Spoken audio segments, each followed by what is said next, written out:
See what I got going on here. I dug these ditches to hold water, and you can call it a swale or whatever, but the water goes to this tree. I found a multi-purpose use for this ditch. What I did is pour in a bunch of sawdust and a bunch of mulch, bark mulch, together. I put this on the base and I put that on the top. Sawdust conditions the soil, but there's a problem. It's acidic, so I threw ashes in to make it more basic. And by the way, I also poured some old seaweed and fish juice in there, concentrate, 50-to-1, so it's quite nutrient rich as well. And all this came, it was quite heavy to bring from up there. All this came in the form of barrels.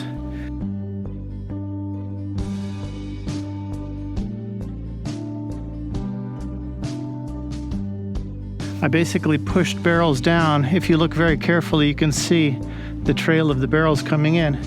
What I learned about pushing barrels is that you basically fill it about 3/4 full, and then it doesn't roll fast because it doesn't spin. It's like internally there's a conflict with the turning inside. The material inside turns against itself and slows down the roll. So I have a much easier time rolling down a 75% full barrel.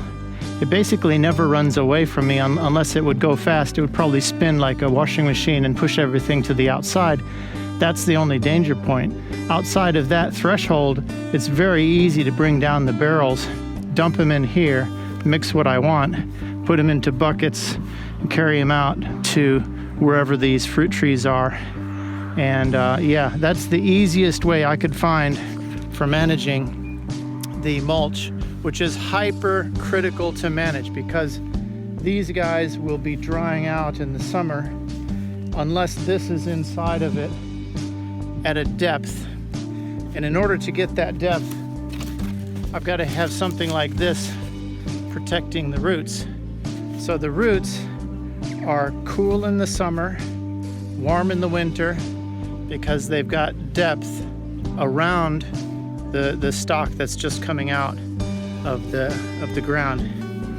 And it's all because the barrels contain this compost from the outside, and those sleeves, they're called, those sleeves prevent it from going around the roots.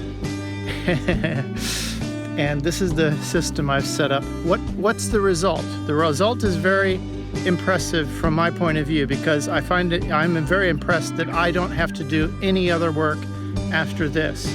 So what do I mean by that?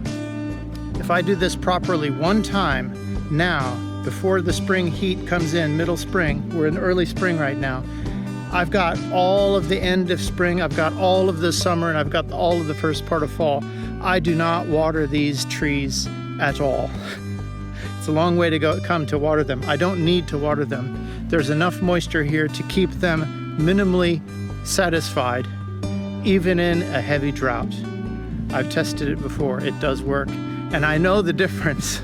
The difference is hauling water down here. No, thank you. It's manual. I don't have a tractor. So, you know, you learn to economize by the energy that you have. Old age teaches you how to conserve your decaying body as much as you can, and also stay healthy at the same time. So it's always a balance, isn't it? It's always a balance. So I'm doing a lot of work now so that I don't have to do any work later. That's what I'm all about.